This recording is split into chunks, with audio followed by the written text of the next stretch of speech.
This is our third of three training meetings for this topic today. We had one Monday and then Wednesday and then today. And you are here specifically. I would say 90% of the people on the call are here to be trained because you will be an accident notice designee, the official name, but you've been designated by your organization, the product support team, your service team, as somebody who can and should be ready in the unlikely event that there's an accident and a Komatsu machine is involved. You've been designated as a person to report that. So this requirement, this standard, is part of our service standards, and by that I mean simply fancy way of saying it's a requirement of our distributors, of our direct Komatsu regions, to do this reporting, and we'll talk a little bit about why. And Olivia and the quality team can elaborate on why we require this type of reporting and the controlled communication. But it will be, and it is, as of yesterday, we released a new version of the SPPM, Service Policy and Procedure Manual, that highlights the requirement of us to do this type of reporting. So the standard is defined as a controlled communication between specific individuals within the service department, distributor or the direct regions service department, any regional support teams. So if there's a regional tier 3, such as I see Yamil's on the team, on the call, those organizations, and the OE factory team. So controlled communication. So that means that not everybody in Komatsu Mining Corp is going to be able to create nor view these accident notices. The control, can you please go back? The controlled communication is required for Komatsu machines when Komatsu machines are involved in an accident, and that accident causes either a person or property to be injured or damaged. The standard does require and specify that we use CRM, Salesforce, to perform this accident notice training, and that, again, it's carried out by specific individuals within those organizations. This does apply to all products. So you can probably see we've got a mix of folks on the call from that support all or multiple products, and this is global, so it would apply to all of our distributors and our direct sale regions. Okay, and the difference between how we've reported accidents through the accident notice process in prior years and what we're doing now, launching as of this training, is now because it's in Salesforce, it's in CRM. Prior to that, the use of forms were used, and it was still the same process where the form was completed, a Word document, either manually or filled out electronically, but that document then was emailed, attached. It was still a controlled communication, but now it's all going to be in Salesforce. So why did we make this effort to put it into Salesforce? Well, really, it was driven. It's just a general best practice for our business, and the CRM team was involved, but quality and legal teams really have a vested interest in making sure we do this communication efficiently and properly. So they were driving forces, and we have some of the folks on the call from the quality and legal teams that helped work with Christy and the team to get this in there. It also will help us be more efficient in the service organization. I'll start to point this out now, and we're going to cover this on a few subsequent slides in more detail. And the question comes up right away. If there's an accident with a machine and a Komatsu employee was injured, do we use this system or do we use Velocity? Well, in that specific example I just stated, the answer would be both. In other words, if a Komatsu employee is injured, um, um, we use our standard EHS velocity reporting protocol. So we'll talk a little bit about that in subsequent slides. So again, benefits real quickly. This is going to help our quality teams learn of the information and report it up to the product teams and to the global product management teams in K Limited. It will help our legal teams to determine if, in a very timely manner, if we need to do investigations, if we need to talk directly to people who saw the accident, all that type of things. It's really going to help them. It's really going to help us as a standardized tool in Salesforce to get everything in one place.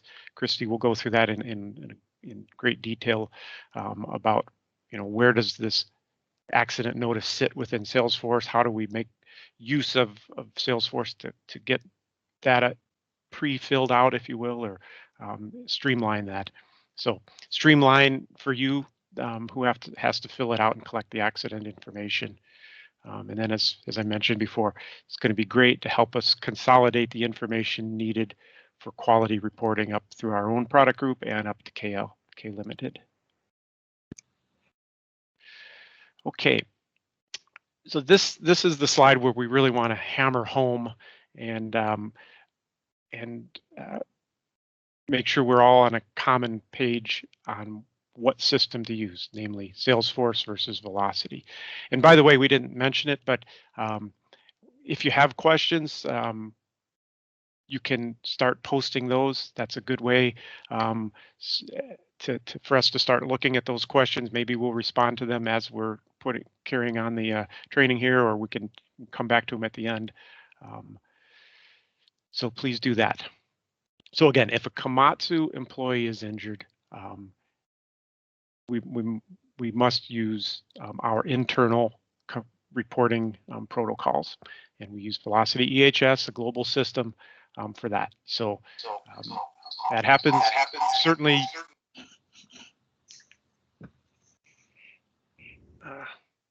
You want to contact your supervisor right away, whether it's on a machine, on a mine site, or in a shop or an office. That's very important that the supervisor and the safety coordinator at this office, at the region, learn of it right away. And then there's going to be an incident report created in Komatsu Velocity EHS system. Komatsu equipment involved. So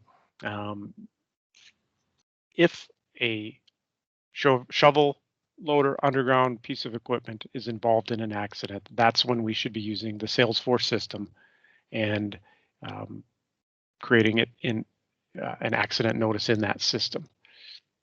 So the question comes up, what is an accident? What constitutes, an accident, and therefore the requirement to put in an accident notice versus, a routine, say, failure or, something that happens to our equipment. So we'll talk a little bit about that throughout, but when it does cross that line and say this was an accident, and again, Komatsu equipment was involved, it was either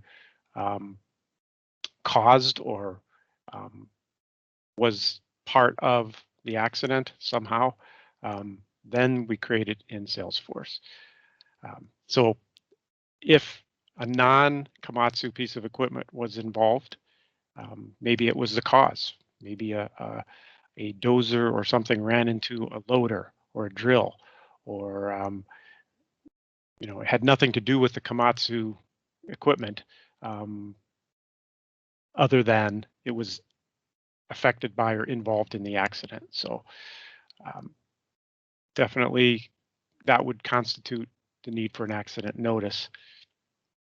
And then getting back to the person, so if there's a person injured, whether or not it's a Komatsu employee or customer or somebody else, and there's Komatsu equipment involved, that would require this accident notice. So maybe the equipment itself wasn't damaged, but there was a person involved that was injured. So then the third case is, what if it's both? What if it's a piece of Komatsu equipment involved and that employee was a Komatsu employee, or that affected person was a Komatsu employee? Then the answer to that is you would fill out both. And before we move off of this page, one other thing that that question came up right away, and I think we covered in some other slides, but I think this is a good time to bring it up. What about a case? And would you? So the question was often, should we create a Salesforce case in addition to an accident notice when there's Komatsu equipment involved in an accident? The answer is yes. Typically, there's a case created anyway, and as we will talk a little bit, especially when the legal team comes up, you know, the accident notice is not intended to replace a case. The accident notice serves a very specific purpose, and that is, you know, collect information and control that collection of information and the distribution of information. A case would be used for our normal product support processes, our normal service processes. In other words, we would create a case if, you know, let's say that accident caused the machine to be taken out of service. It's damaged, it's not running, we can't operate it properly because of the accident. You know, a case is going to be used to start to fix that problem, to get the machine properly, the problem diagnosed, possible remedy or temporary fix in place. You know, that's the collaboration. That's what we do with service and product support. So cases will continue to serve their purpose. The accident notice is separate from that.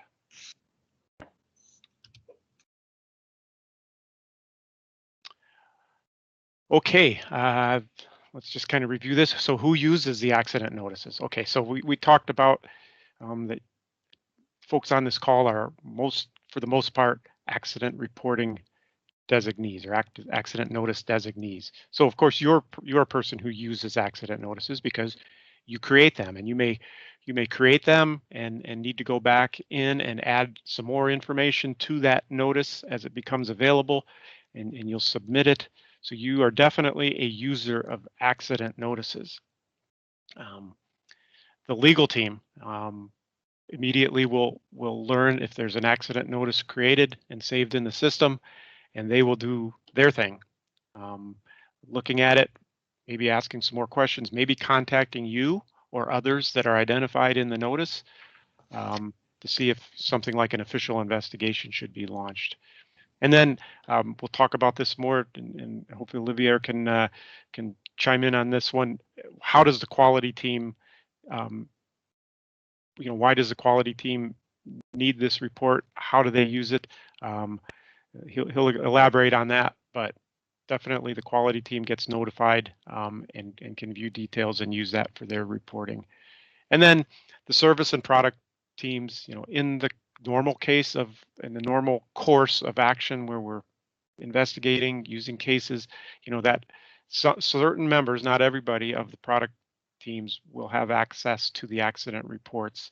So, you know, they know that they're in there and they can review them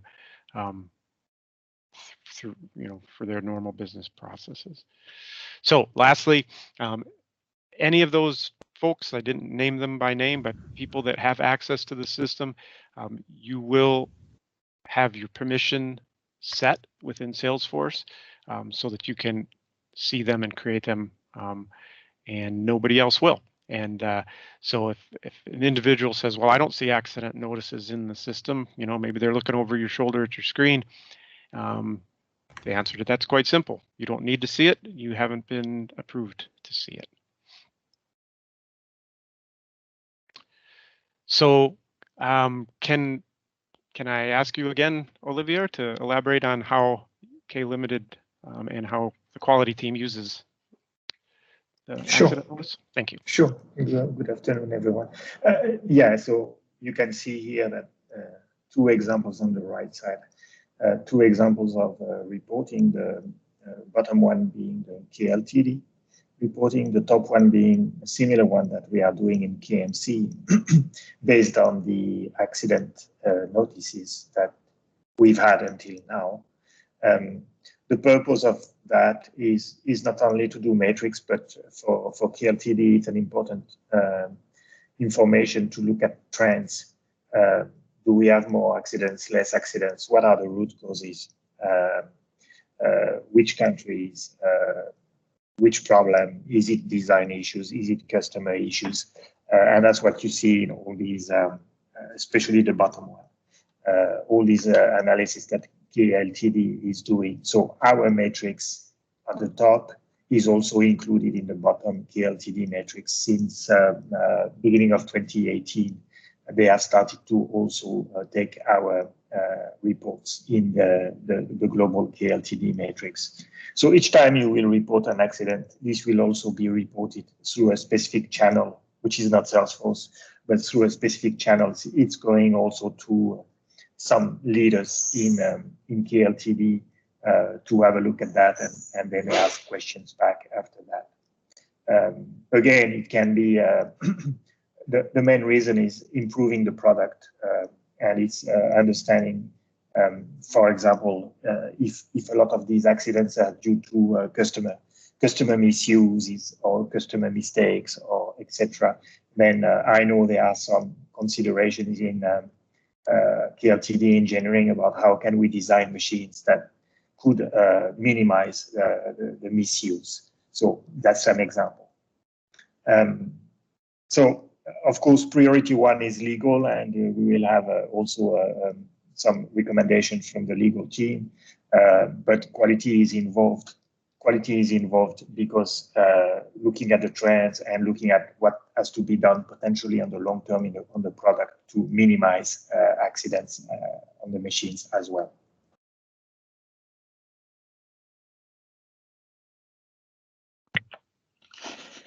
Perfect. So I think, Kristen, would you like to speak to the group about the legal ramifications? Sure, Christy. And I guess since you already have these slides up, did you want to keep taking the con on advancing them? Sure. Just let me know. All right, thank you. So good afternoon or morning to everyone. For those of you who don't know, my name is Kristen Leisha. I am in the legal department for Komatsu, and I just wanted to speak to you today as part of this training a little bit more about the legal significance that these accident notices have, and therefore some considerations you should think about as you are filling out and writing about the incidents that have occurred when you're filling out these forms. As was previously mentioned, one of the significances of these forms is the fact that legal will take them and look to see whether an investigation will need to be started. But another significance that these notices have are in the litigation context, particularly in the United States, where there is a lot of litigation that occurs in the aftermath of accidents. Briefly speaking, effectively, the accident notices that are being filled out can and likely will come out in the discovery process, which is to say the evidence gathering process, and therefore certain considerations and strictures should be followed as you're writing the notices. Basically, if and when a lawsuit is filed, it'll usually be under one of two theories, either product liability, which accuses a manufacturer of design or manufacturer defects, or negligence, which is basically saying that the company is liable for careless or negligent acts of its employees, including the design, manufacture, or servicing of its products. So as I mentioned, if a lawsuit gets filed, just one of the first things that will happen is discovery. At that point, it is likely that these accident notices will come out and be viewed by the parties to the case and the court. There will also be depositions, and if it gets to that point, there may also be a trial wherein the accident notices could also become part of the record to the trial. So this is all a big intro to me saying that when you're writing the accident notices, you really need to be careful to stick to the facts, what is known, and not venture into opinion or speculation or making kind of claims that haven't been borne out by the factual investigation of the case. It's also very important that once an accident occurs, that the incident is immediately investigated and that the accident is documented once all the relevant facts of the accident are known. One of the big implications that comes out on an accident is this issue of safety. Legally speaking, the type of equipment that we manufacture and that would be at issue in these scenarios is large, heavy industrial equipment. It's inherently dangerous from a legal perspective. It cannot be made safe, and issues and claims of safety are things that a plaintiff's attorney are likely to point to if they're trying to make a claim out of an accident. So, moral of the story is, don't talk about safety of the personnel, of the equipment involved, of the environment involved as you are filling out these accident notices, unless absolutely essential that you do so. And to the extent that you absolutely must discuss or reference safety, any statement that you made must be accurate and truthful. It must be proven and substantiated, and it must represent the company's official position, which will have come out of a process of investigation and finding out the facts of what had occurred. Again, when you're writing the accident report, whether you're talking about safety or anything else, stick to the facts that are known and avoid opinions or any personal thoughts or speculations or value judgments on what had transpired.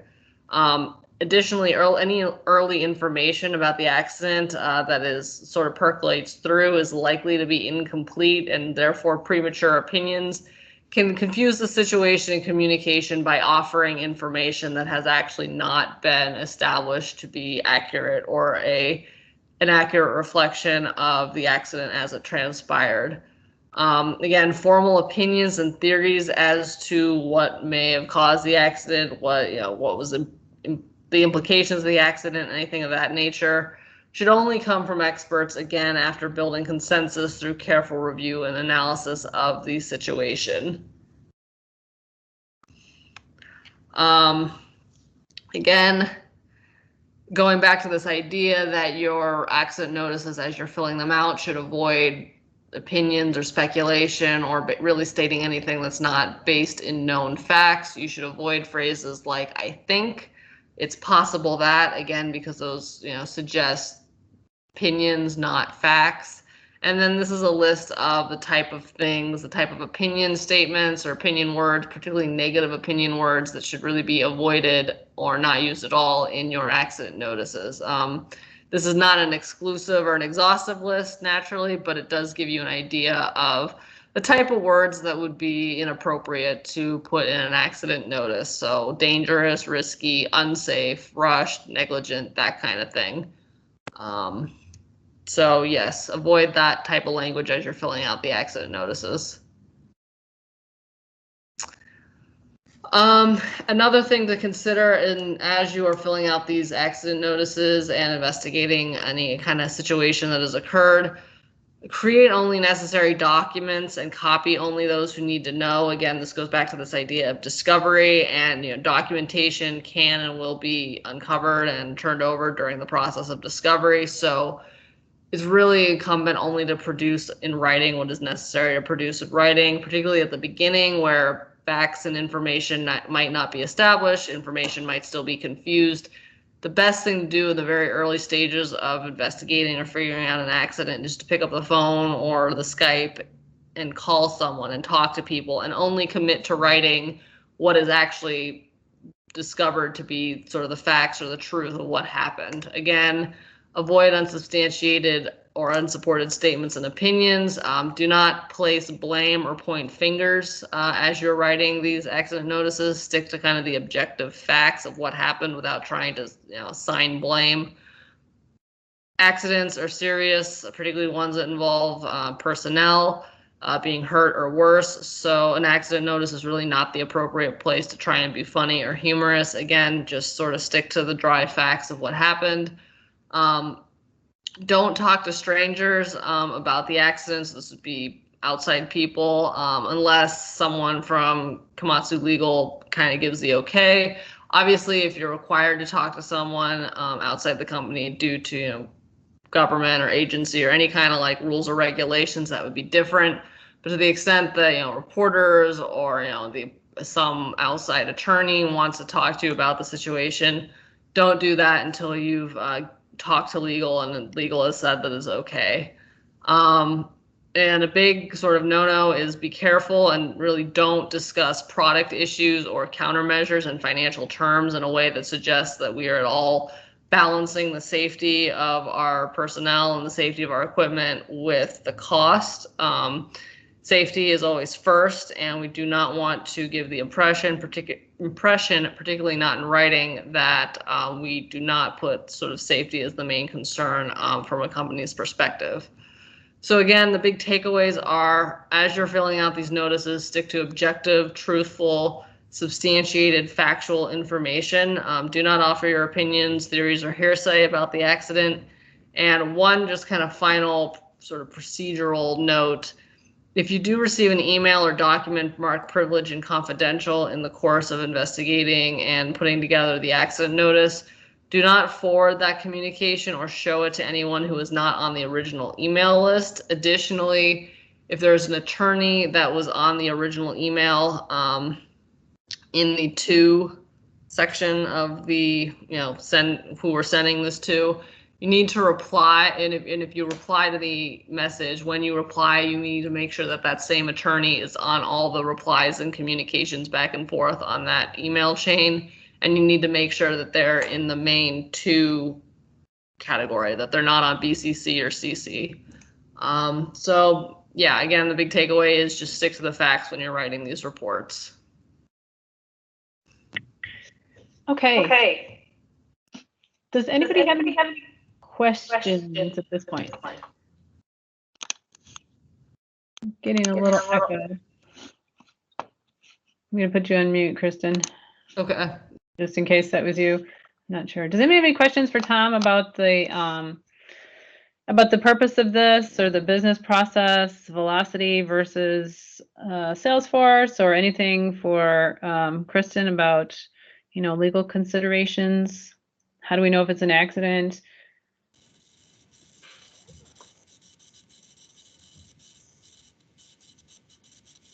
Dan Armour, would you like to just go ahead and speak a little bit to the underground situations when sometimes machines collide, whether or not that's an accident? Sure. Yeah, I think that's great. It was also a great question by someone in South Africa. Was so I guess dealing with that, our machines often hit each other. That's when the shuttle car operator knows when to stop as he's hit the continuous miner. So that's obviously not an accident. We're talking about situations that were not sort of intended or not normal. It's something that creates significant damage, not just a bent bumper, which is like to happen in an underground coal mine, or a bit striking a roof support. That would not be an accident. Unless a piece of that would then come off and maybe hit somebody, which has happened. So then obviously a person then is involved. A good question that was asked in one of the earlier sessions was, what about a roof fall? Is a roof fall an accident? And the answer to that is maybe. If pieces of roof tend to fall off at various times and hit pieces of machinery and do some damage, I think it goes to the seriousness of the damage. If it breaks off a component and you can put it back on, that's fine.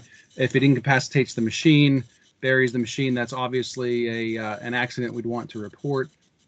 And there's some gray area in between there. So I think you're gonna have to make a value judgment there. And it's okay to report it as an accident on the system, and then it'll get routed to the team and they'll make a determination if it needs to be taken further. And then obviously if there's even a small roof fall that injures someone, that is specifically an accident. So I think hopefully that provides some clarity around some of the underground situations. Perfect. Thank you. Anybody else have anything they'd like to add at this point before I go into a short demo of the accident report?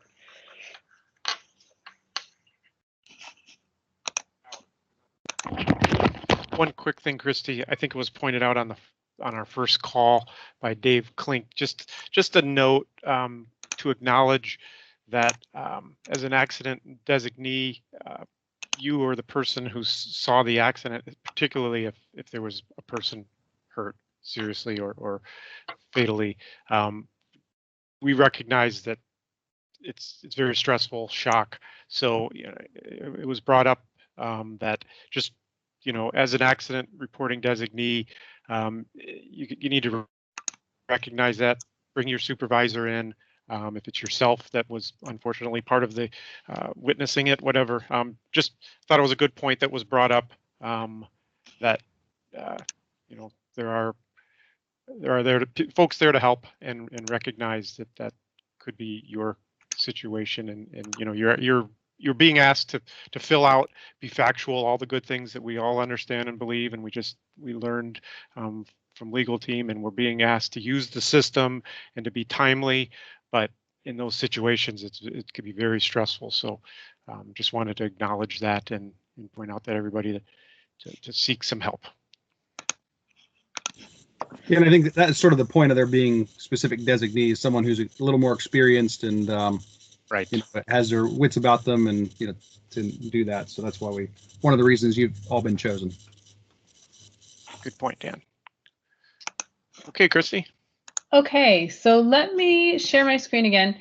I'm going to assume that everyone here is familiar with Salesforce and knows how to log in, etc. However, one training thing that I always bring up is that for Salesforce, you should be using the Chrome browser. So do not use Internet Explorer that's installed by default on your Komatsu machine.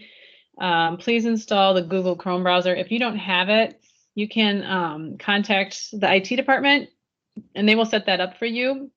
It's not a problem. They know that the Salesforce team prefers Chrome. And the reason for that is that Salesforce just works a lot faster in Chrome. And there's some really strange errors that you might see if you're in Internet Explorer. And if you come to us, the first thing we're going to ask you is, what browser are you using? So please do yourself a favor. Make sure you're using the Chrome browser. So the first thing I'm going to show you is something we have set up in our QA sandbox, and we will be rolling out some additional training modules. This new module is called Walk Me, and we're creating walkthroughs for various procedures, various processes within Salesforce, and accident notice is one of them. Now, the Walk Me, again, you have to be using Chrome because it works with Chrome. And the CRM team can give you instructions on how to get that working. I just want you to be aware that this is out here. And for situations like this where you may need an accident notice, but it's very rare, and you might forget how to create one in between, you know, this training and when you actually need to use it, this Walk Me tutorial is really helpful. So you might see this little blue circle in the right corner of my screen with a question mark. If you click on that, you'll see a list of modules. Now I have a lot of them because I'm an administrator. However, we have this new accident, and it's gonna be renamed accident notice. But this process, if you click on it, it will start with step-by-step instructions. And as you do each step, this little bubble guides you through the process. So then if I click new, it takes me to the next step. And I might start filling out the form, and then as I move further down the page, additional bubbles will appear. So keep this in mind. We're going to have a variety of resources available to you. So we have this training, we'll have a user guide that we'll share out, and then there's also this Walk Me module. Okay. So let me just switch over to the production environment because I have a little bit better data there. And the accident notice should be created from the account. So the mine account where the accident happened. And you all should be familiar with accounts. Basically, you go to the accounts tab, and then you search for whatever mine location the accident was at, and then you open up the account. it's pretty easy once you get to the account. When we give you permissions, you will see this related list here, accident notice related list on the right. And you just hover over that related list and you'll be able to click the new button. So as Tom mentioned, people without these permissions will not see this related list. And you'll notice I have a lot of them here. That's because I'm an admin. I probably have more than most of you all have. But once we give you permissions, you'll see this accident notice related list on the account. And then you just click new.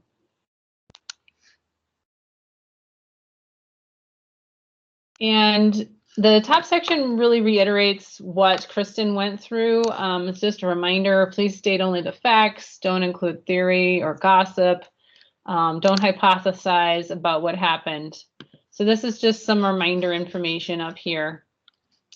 The reported by section is important. So this is you, this is your name, the person reporting it, and a phone number where you can be contacted. So the value of this is, as Kristen said, at the beginning of a situation, it's beneficial to talk to people over the phone and try to sort out the facts that way before starting to write things down and document things. So it's important to have a phone where the person reporting the accident can be contacted. Then we have the date. And if you just click on this link here, the date defaults to the current date. And then your title and source of information, spoke with, okay. So that's the very basics of the notice. And you'll notice anything with a little red star is required to be completed. We do not have a lot of those fields that are required, just a very small number. And the reason is we want to keep the process moving quickly. So we want you all to be able to create the report, hit save, quality and legal will be notified, and that way communication happens as quickly as possible. So you do not have to fill out this entire form to start the process. You can come back later as you learn more about what happened. Okay, so the next section is the type of accident. And this is the only question that asks about people. So remember, if a Komatsu employee is injured, that has to be entered in velocity. And we follow through on the human injury or whatever, human issues with the person in velocity. But this is just one little notice to mention, yes, an employee was involved or a non-employee was involved. Right, so if only one non-employee was involved, then we don't need velocity to track that.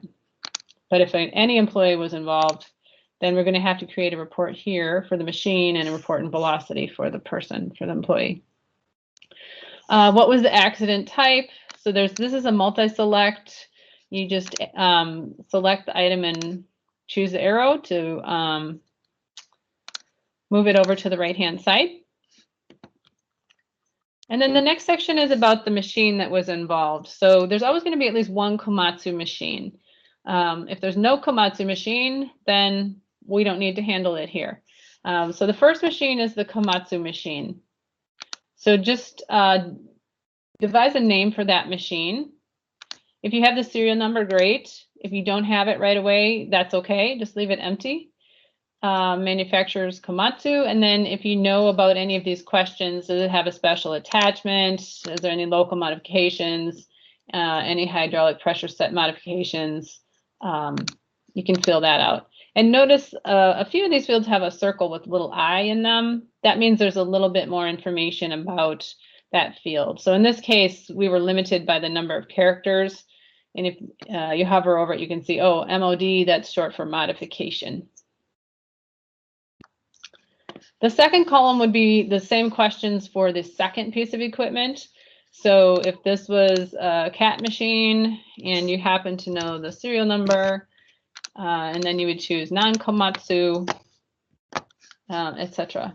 The third column is in the rare circumstance that there's yet a third machine. It's not very often, but we did want to put it in there just for flexibility. So if we move down to the case information, these fields about the address will be populated automatically when I hit save, which I'm not going to do because this one is in production. But the rest of this information is to help build the case. So if you know information about the distributor, go ahead and fill out those sections. You may not have that right away, but if you do, go ahead and do that. Address, any phone number for the distributor, and if you know when the machine was delivered. The next section is the accident description section, and that's the meat of the report. So this is describing the date that it happened, where it happened, like where in the mine. We know it's at the specific mine site, but if you could give any more details about where it might have happened in relation to the mine. And then also the accident description. So again, in the heat of the moment, you know, that first day or two, emotions are running high. You might not know all of the details. There might be a lot of theories. This is a section we want to just keep the basic factual information. So less, you know, less gossip and theory, just the basics. So we'll just say the boom broke in half, hitting a truck. Something like that. And again, a reminder over here, include dates and times. Witness names will be down lower. So there is the ability to add photos with, if you click on this little image icon here, it'll allow you to upload a photo. However, Kristen has recommended that you have any photos reviewed by legal or by management just to make sure they're appropriate for adding to the accident notice before you do that. So you can always, you know, save the notice and come back later. The next questions are helpful if you have them, but again, we only want the truthful facts. So no guessing about these things. If you don't know, leave it empty. Was it windy? Did the operator have their driver's license? Is the cause fixed, or are we estimating? Was the machine on an incline? Did the driver have their seatbelt on? Some questions about fire conditions. Was it a minor burn or a complete burn? If it was the engine or some other part, you know, what part of the engine? Was it part of the deposited material, or was there material there? Ignition source, again, you may not know this, but if you do, please record it as it helps us gather information for communicating upward. Intervention of government, public offices, or media. This helps everyone, Komatsu management, understand what's happening on the ground there. Are there reporters there? Yes or no? Is the police department there? Are there other lawyers on site right away? Is the fire department there? Are there government representatives there, or someone from the Ministry of Construction? This is to help communicate what the situation is there so that Komatsu can respond appropriately. And then finally, last but not least, are the two sections for witnesses. So there should be two witnesses, and this would be anyone who saw what happened. You want to get their name for sure. If you can get a phone number, that's great. If you are able to get their address, please enter it here, or even if you just know the city, feel free to enter that in here. Whatever information you can get, but we definitely need the two witness names and ideally at least a phone number. Okay. So once you have the basic information filled out, you hit save, and again, you can come back and make a more complete notice if you need to. But when you hit save, that's when the email will go out to the quality team and representative from the legal team. Now, the legal team will route that appropriately depending if it's surface or underground. There's different legal team members to handle the two business divisions. But that's what will happen when you hit save, and then I would expect to be contacted by them in the next, coming days about the accident. So after you save the notice, this number will increase. So you'll see, for example, the mine section has 1. It'll be the same here for the accident notice. So you'll see the number 1 up here. And if I go to open another tab here, if I go to a different account, this is just our test account. You'll see this account has 5 accident notices, which is a bit much, but it's just testing. And then you hover over it and you can see them. The naming would be helpful. These are very simply named. If you name it something that makes more sense, that would make it easier to find the correct one, but it is associated with the account. And that's about it. So once you complete the notice, hit save, notifications go out, it's associated with the account. You can always come back later and edit it. And then the way you do that is you go back to the account, find the report or the notice, and then click this edit button up here in the upper right. And that will make it editable for you. And then you can go ahead and update whatever needs to be updated. So does anybody have any questions on that part of the presentation? It's just a form. It's really not too complicated. The main part is understanding from a legal perspective what should be entered here, and trying to not include theories or gossip and things like that.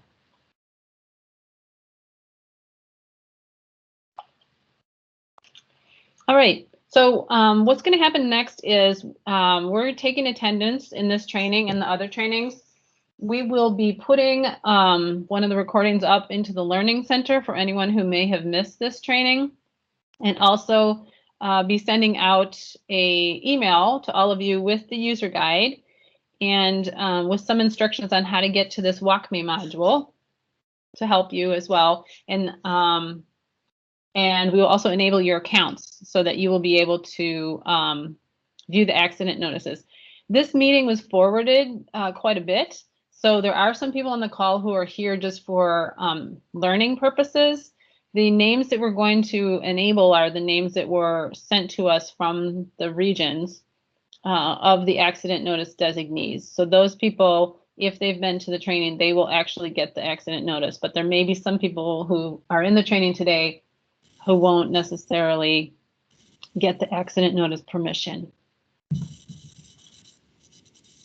And just a comment to the underground folks on the call, if you did have some people in your teams that you thought should be accident notice designees, just send me a note and we can discuss it. Probably should be fine, but if we want to make some adjustments, they will have to take the training, so we could log on and listen to the training, and we could get them set up.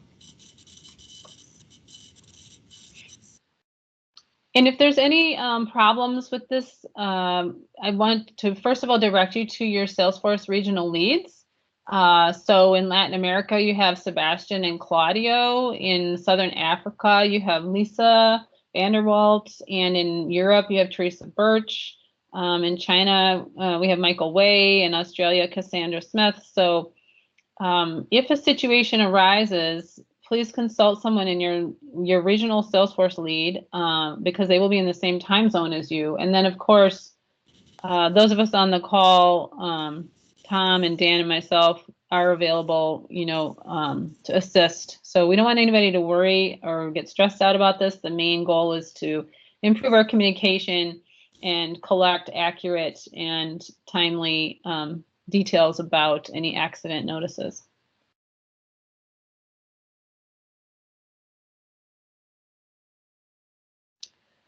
Okay. Anybody else have anything to add?